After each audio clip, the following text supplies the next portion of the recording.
vida sobrenatural de William Marion Branham.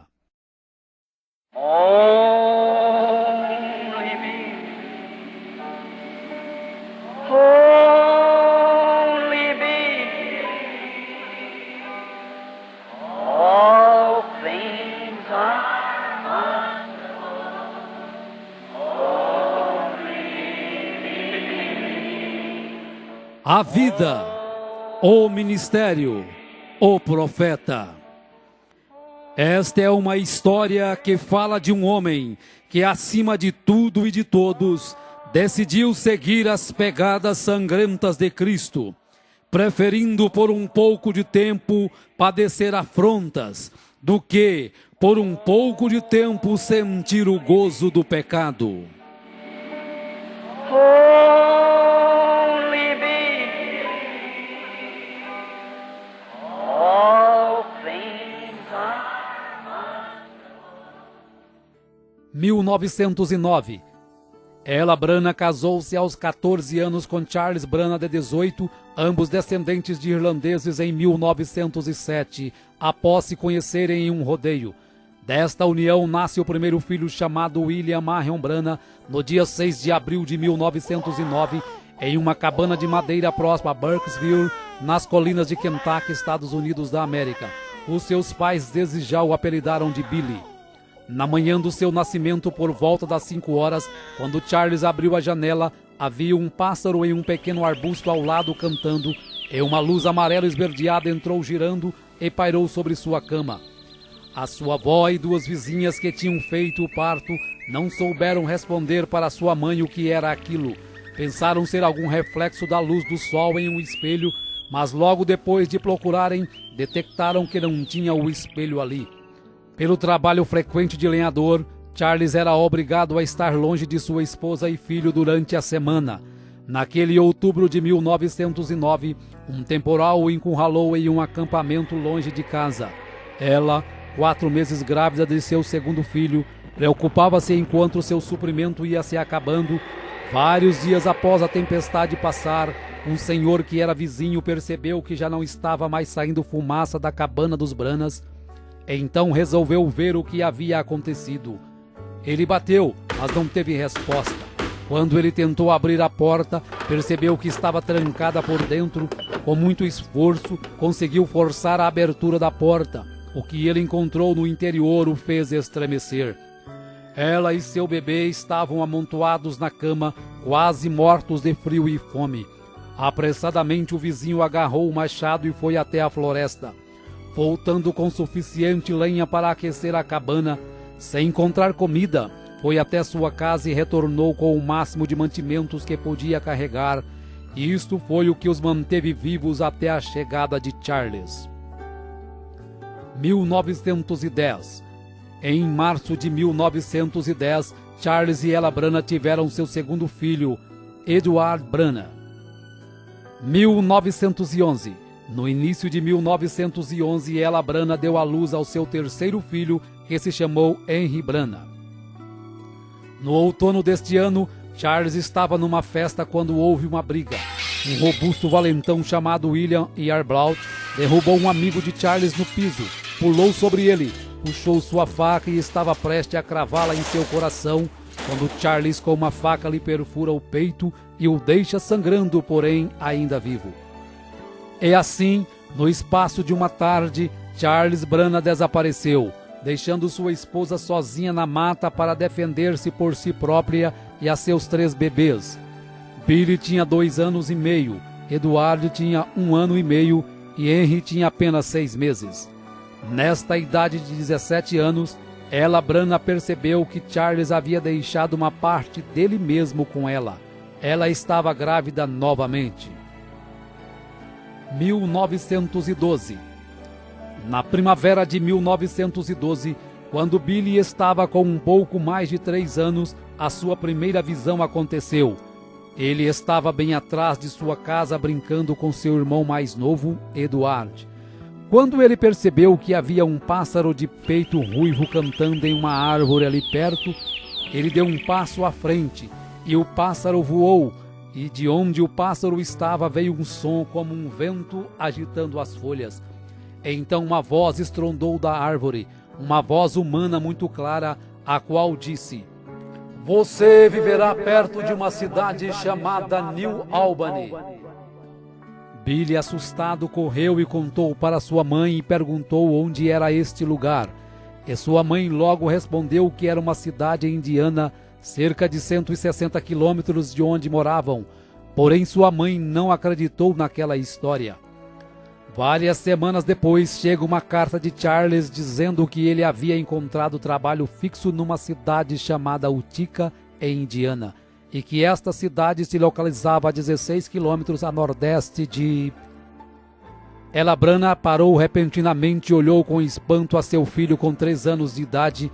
Como poderia ser isto? Rapidamente Billy pergunta: Onde, mamãe? Onde é Utica? Ela disse lentamente: Billy, nós vamos morar a 16 quilômetros a nordeste de New Albany, Indiana. Em maio de 1912 nasce o 4º filho do casal, chamado Melvin Branagh. 1913. Na primavera de 1913, Charles consegue um emprego em Jeffersonville, Indiana, com um dono de destilaria. Apesar de receber pouco, tinha a vantagem de morar sem precisar pagar aluguel. Sua cabana situava numa colina de frente para o rio Ohio e a aproximadamente 5 quilômetros de New Albany. 1914. Em maio de 1914, nasce o 5º filho do casal, chamado Edgar Lee Branagh. 1916. Em setembro de 1916, Billy, com 7 anos, e Eduardo, com 6, começaram a estudar na escola Utica Pike, que era uma típica escola rural de uma única sala. A senhora Temple seria a professora deles por muitos anos. O primeiro uniforme de Billy foi uma improvisação de um paletó que era de Charles, e ela Branagh o costurou e fez umas calças. Nesta época, Billy começou a perceber que sua família era pobre, pois todas as crianças se vestiam melhor e comiam sanduíches, doce ou bolo para a sobremesa, enquanto ele comia somente feijão e alguns dias não comia coisa alguma. Nesta época, apesar de gostar muito de pescar com seus colegas, Billy foi forçado a deixar a pesca e participar do plano de seu pai de fabricar uísque escondido, pois naquele estado não era permitido o consumo de bebida alcoólica. Charles então fabricava escondido e vendia para alguns vizinhos sedentos de bebida.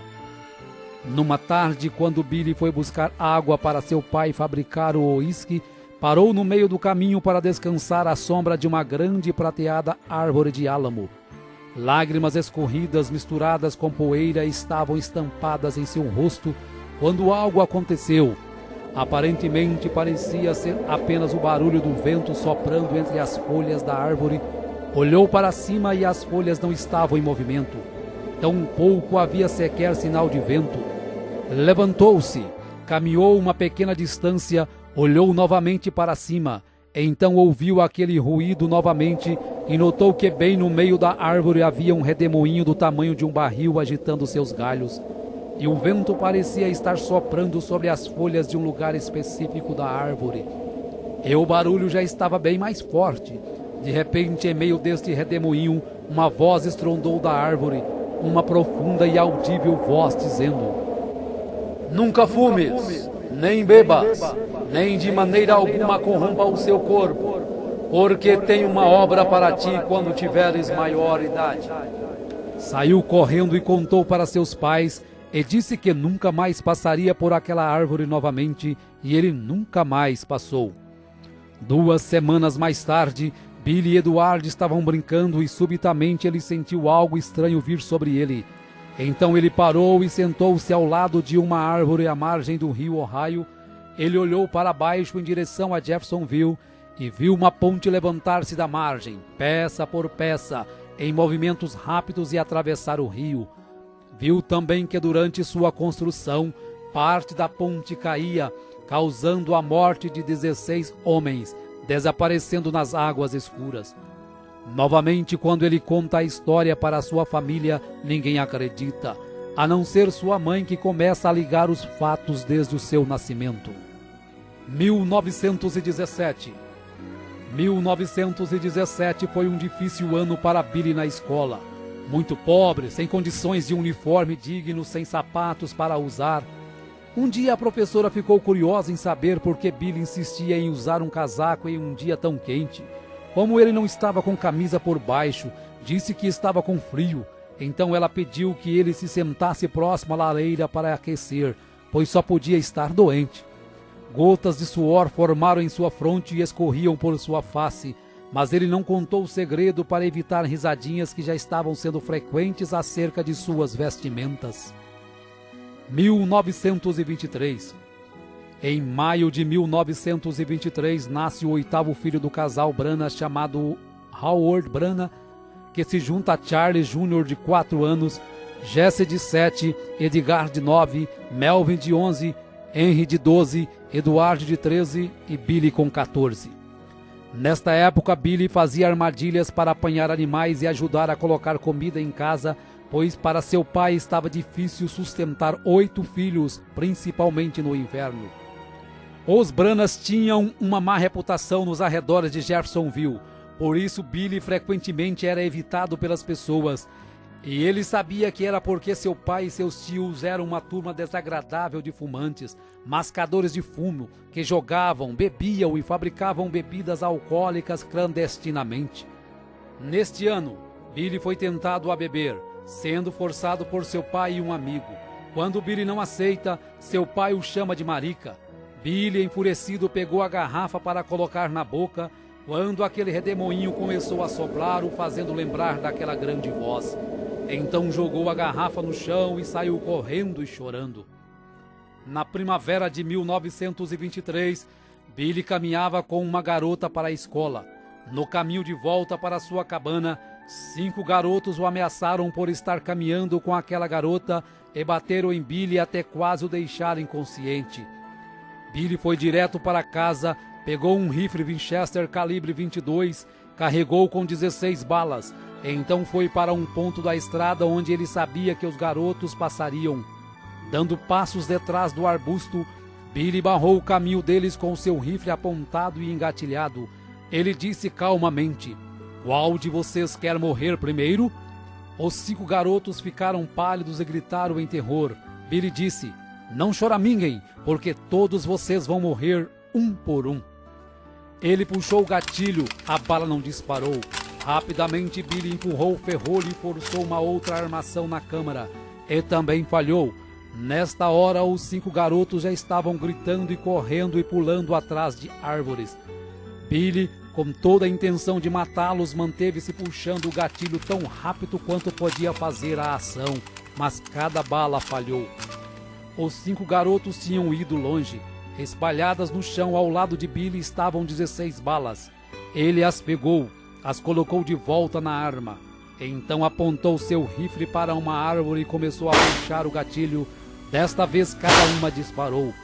Billy permaneceu no meio da estrada fervendo com raiva enquanto lágrimas corriam em sua bochecha inchada. No verão daquele ano, quando terminaram as aulas, Billy foi embora para casa para nunca mais voltar à escola. Numa tarde de outono de 1923, Billy estava caminhando para casa com seu primo Jimmy Pulley, com o qual havia caçado alguns pássaros. De repente, um rifle de Jimmy disparou acidentalmente, explodindo nas pernas de Billy a queima-roupa. Então Billy caiu prostrado, gritando de dor.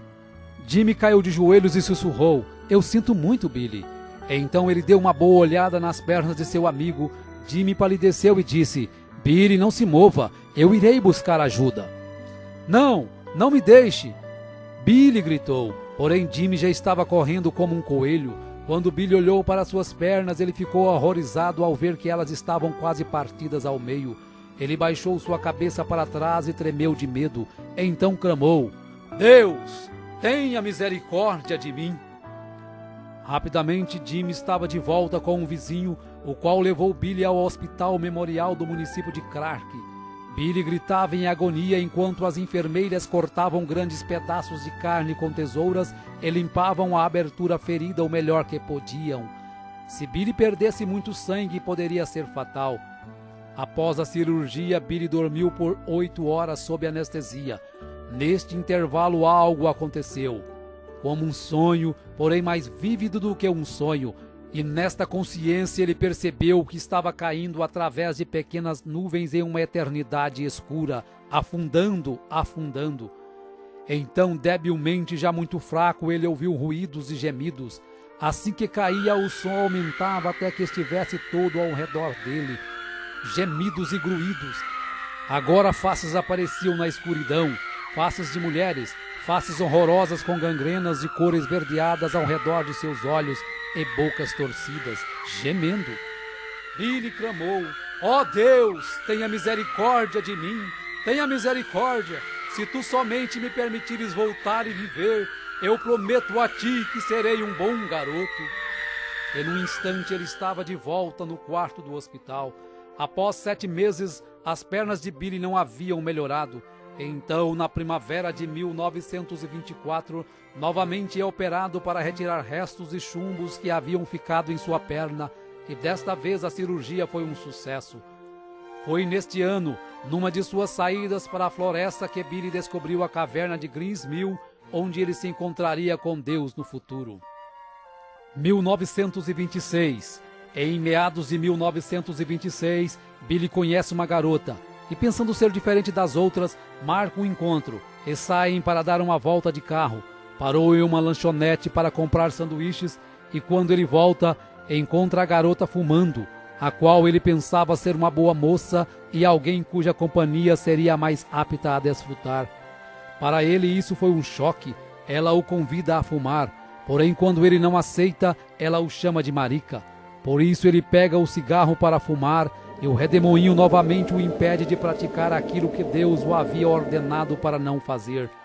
Nesta mesma época, quando caminhava com seu primo Jimmy, uma cigana o chama e diz que há uma luz que o segue. E explica que aquela luz é porque ele havia nascido sob um sinal muito profundo para uma chamada divina.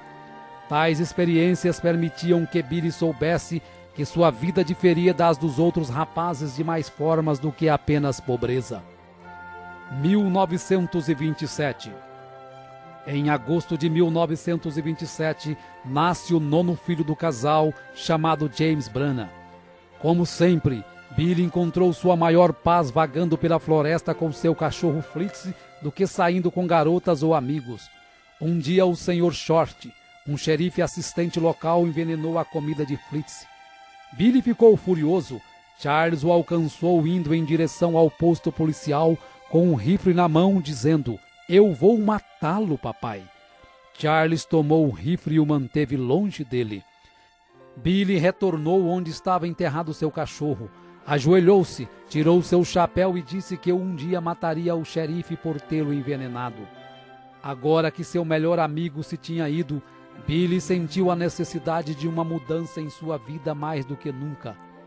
Mais tarde, naquele outono, conheceu um homem chamado Francisco que estava saindo para o oeste, a Phoenix, no Arizona. Quando o Sr. Francisco o convidou para ir com ele, Billy agarrou a oferta tão logo estivessem prontos para partir. Billy disse à sua mãe que ele iria acampar por 1 ou 2 semanas. Daquela maneira ele poderia deixar a cidade sem que ela tentasse falar com ele para impedi-lo. Quando ele chegasse no Arizona, lhe escreveria uma carta e explicaria. Em setembro de 1927, com 19 anos, foi para o oeste, em Phoenix, no Arizona, para trabalhar em um rancho onde permaneceu por 1 ano e meio. 1929. No fundo de seu coração ele sentia que estava fugindo de Deus, pois estava sempre sentindo a sensação como se alguém caminhasse ao seu lado, tratando de dizer-lhe algo, especialmente quando estava a sós. Um dia recebeu uma carta de sua mãe avisando que seu irmão Eduardo estava muito doente, porém Billy não levou isto muito a sério. Após alguns dias, Billy recebe o telegrama que seu irmão Eduardo havia morrido na noite anterior. A notícia o atordoou, então olhou através do amarelo e queimado sol da pradaria, e lágrimas corriam pelo seu rosto. Ele lembrou em quão difícil a vida tinha sido para os 2 garotos, indo à escola sem roupas suficientes para vestir, sem livros escolares, papéis ou canetas, e às vezes sem comida para comer. Oh, se ele pudesse somente voltar e viver isto novamente!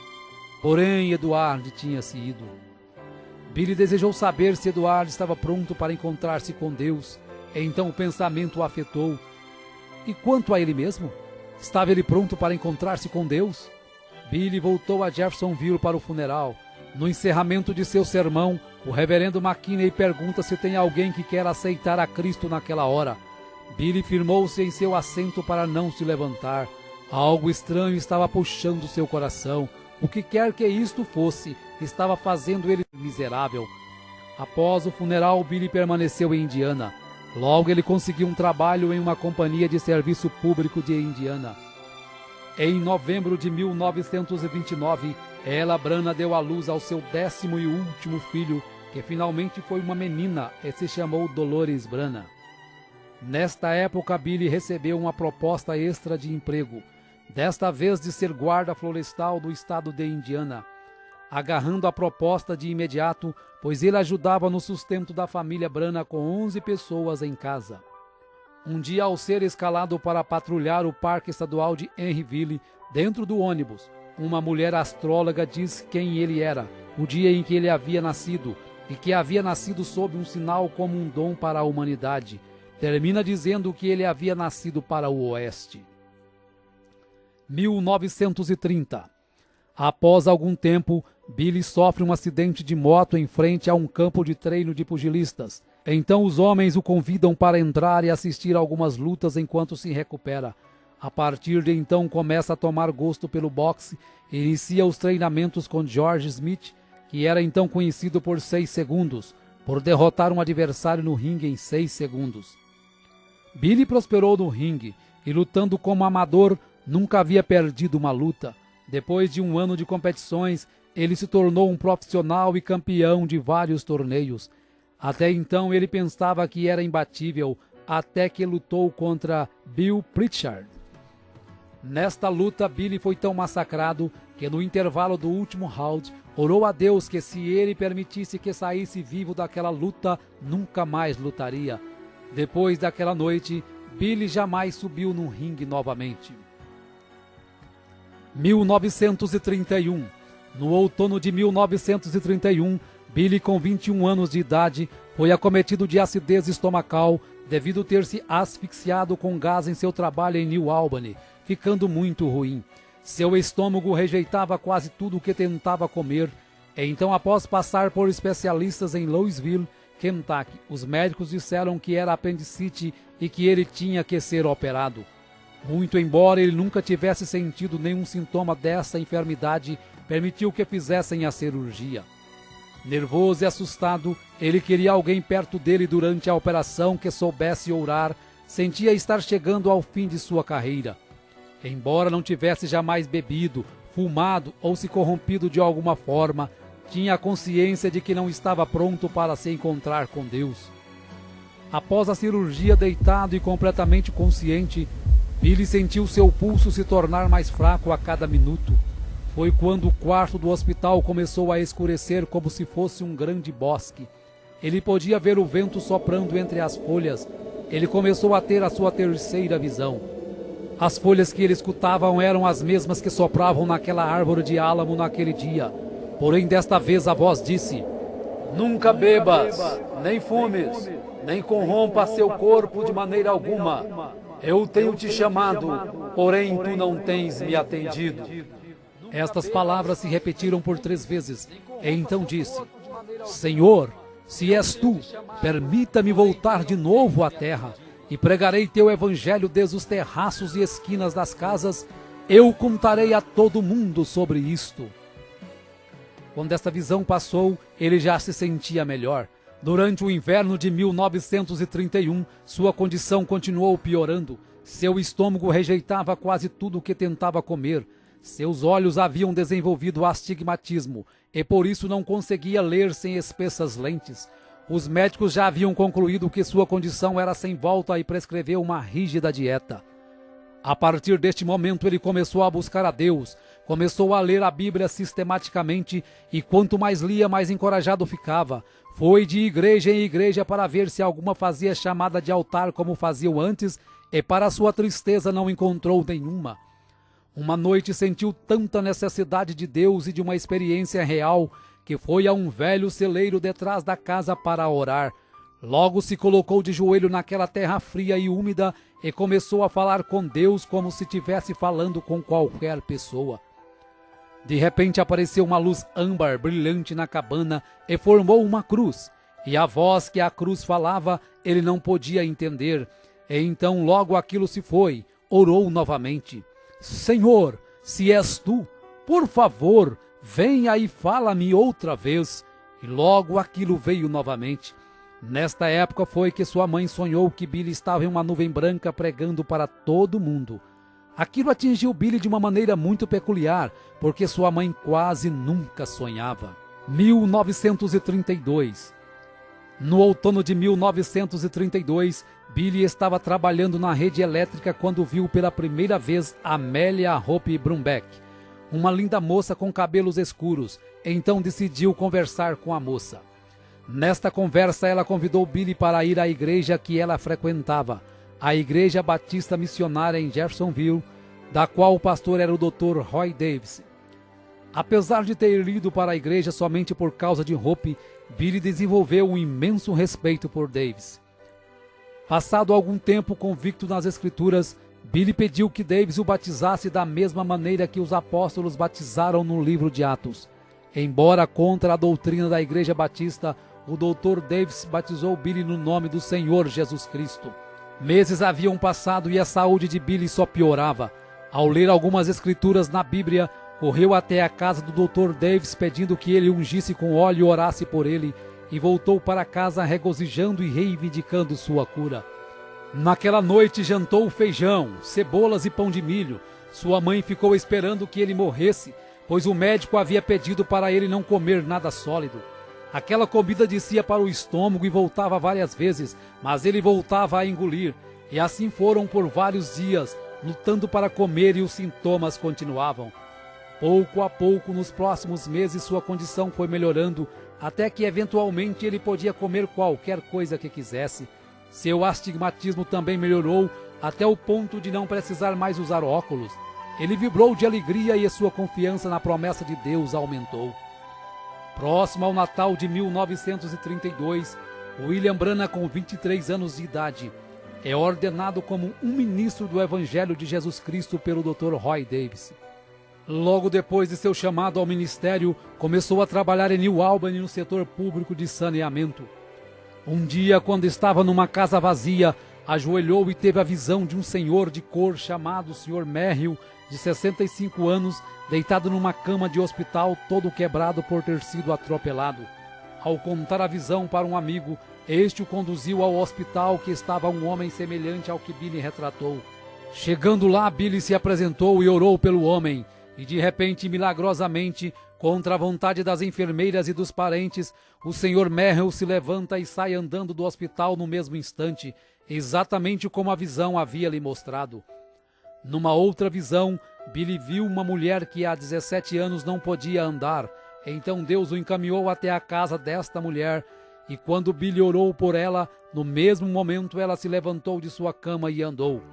Billy foi para casa entusiasmado e contente sobre estas maravilhosas visões que estavam sendo precedidas de tais milagres. 1933. Durante 24 anos, Billy havia vagado sem objetivo algum através de sua própria solidão espiritual. Agora, pela primeira vez na sua vida, estava comendo alimento verdadeiro carregado de nutrição espiritual. No início de 1933, pregou seu primeiro sermão na Igreja Batista. Nesta época, Billy batizou sua mãe com 39 anos em nome do Senhor Jesus Cristo. Uma noite após toda a sua família estar dormindo, Billy saiu para orar e teve a visão de um homem celestial com vestes brancas. Ao contar a visão ao Dr. Davis e ao reverendo McKinney, eles aconselharam que Billy se afastasse disso, pois era obra do inimigo. Porém, Billy continuava tendo as visões e havia tomado com seriedade o novo ministério, pregava em todos os lugares que passava. Uma das primeiras pessoas que guiou a Cristo foi o Sr. Short, o oficial que tinha envenenado Alfred, seu cachorro de caçada. Billy pregou na Igreja Batista por apenas 3 meses, até que um desacordo por não concordar com o Dr. Davis em ordenar mulheres para o púlpito, o forçou a se desligar da Igreja Batista. Tão logo alugou um salão maçônico para as reuniões, as pessoas começaram a se converter e já o consideravam como seu pastor. Em junho de 1933, alugou uma tenda de circo para uma campanha de avivamento em Jeffersonville. No domingo antes de começar a campanha, Billy recebe as 7 visões do que aconteceria com o mundo nos próximos anos. Inspirado por estas visões, Billy pregou com grande aflição nas noites da campanha, e isto fez com que cada dia as pessoas lotassem mais a tenda, ao ponto que numa escola dominical, Billy pregou para aproximadamente 1000 pessoas. Ao terminar, fez o apelo para quem queria render sua alma a Cristo e ser batizado. Era 11 de junho de 1933.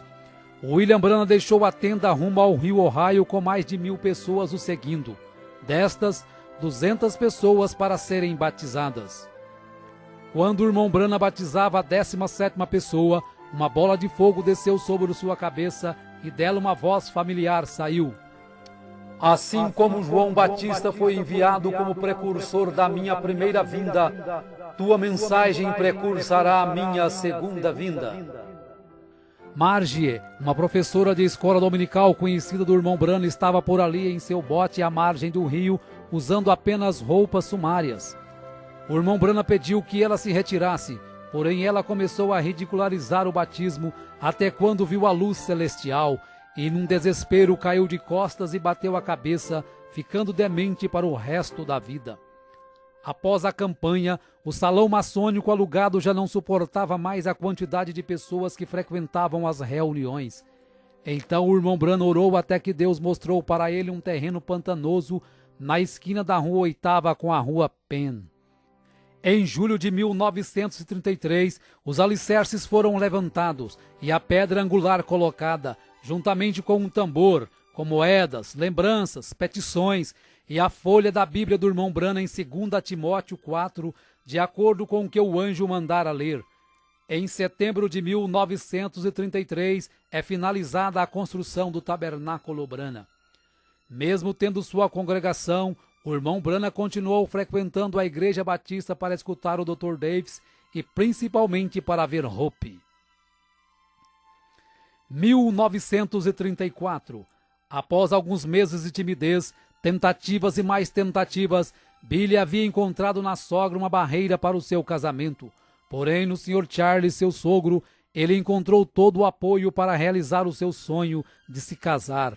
Billy e Hope, enfim, se tornaram noivos e após alguns meses se casaram no dia 22 de junho de 1934, ele com 25 anos e ela com 21. 1935. No dia 13 de setembro de 1935, nasce o primeiro filho do casal chamado Billy Paul, e em outubro deste mesmo ano se cumpre a primeira das 7 visões. Mussolini invade a Etiópia. Alguns dias depois, o irmão Branham se sente atraído pelos pentecostais ao assistir um de seus cultos. 1936. Em junho de 1936, quando regressava de uma pescaria, ao atravessar o rio Mishawaka, viu uma grande multidão que se reunia para os cultos. Foi aí então o seu primeiro relacionamento com os pentecostais. Eles estavam se reunindo ali para uma convenção. Eram pessoas bem expressivas. Tudo isso era novo para ele, pois não sabia que classe de pessoas era aquela. No culto da noite se apresentou como evangelista William Branham. Quanto mais aquele povo pregava, mais ele sentia que talvez havia algo nisso. Decidiu então ficar para o culto do dia seguinte. No outro dia, ao acabar de chegar, ele é convidado para trazer a mensagem da parte da manhã. Com muita timidez começa a pregar, e quando se vê está no pátio de fora com os pastores o convidando para avivamentos em vários lugares do país, pois estavam todos emocionados com sua mensagem. Ao avisar a mãe de Hope desta missão, ela o censura dizendo que são um monte de lixo e que ela não permitiria sua filha com tais pessoas. Deste modo, o irmão Branham ignora o primeiro chamado de Deus para um evangelismo a nível nacional para dar ouvidos à sua sogra. Em 27 de outubro de 1936, nasce Sharon Rose, a segunda filha do irmão Branham com Hope. Este nascimento para William Branham foi o último raio de felicidade a tocá-lo durante muitos anos, apesar de não saber. Em novembro deste ano, as escuras nuvens para William Branham começam a acumular-se. Primeiro morre sua cunhada, em seguida Charles Jr., seu irmão é morto em um acidente automobilístico. Seu pai sofre um ataque do coração em 30 de novembro de 1936, vindo morrer dias depois nos braços de William Branham. Felizmente se converte nos últimos instantes da vida. 1937. Chuvas torrenciais começaram a cair sobre Jeffersonville. Hope havia pegado uma forte pneumonia. As águas chegaram a quase 7 metros de altura na rua Spring, conforme William Branham havia visto na visão.